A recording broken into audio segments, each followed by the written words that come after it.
Во пречистителната станица за отпадни води кај Мојанци, комуналното предпријатие Водовод ги произведе првите количини органско ѓубриво.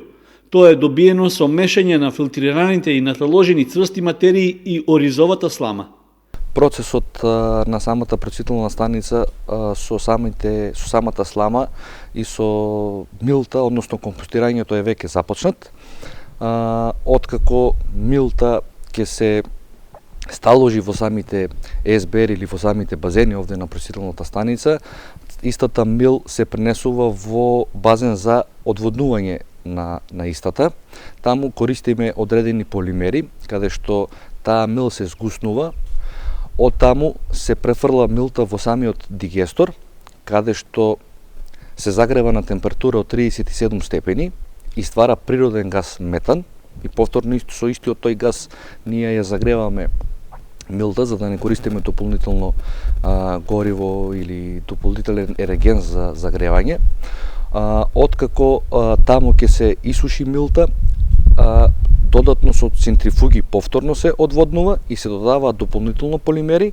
Целиот тој процес кога ќе заврши се носи во халата за компостирање. Дневно се произведуваат по околу 20 кубни метри компост, од кои 2/3 отпаѓаат на сламата. Во моментот трае тест периодот, во кој се врши испитување на химискиот состав и количините на хранливи состојки во ѓубривото. Откако ќе стигнат резултатите, тоа ќе може да се применува и на земјоделските површини. Имаме две фази на скапување или на компостирање. Две фази. Едната е интензивна фаза, која што е процес трае некаде околу 14 дена. И другата фаза е некаде процес прогресивно скапување, некаде процес од околу 45 дена.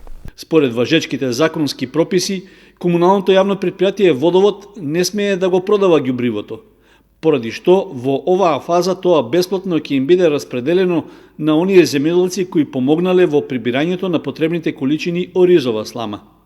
Инакку, производството на органско ѓубриво во Водовод е дел од проектот за изградба и функционирање на пречистителната станица за отпадни води, што финансиски го помогна владата на Швајцарија. Како компонента на проектот е и зачувувањето на животната средина, како и спречувањето на палењето на сламата и остатоците по жетвата на оризот во Кочанскиот регион.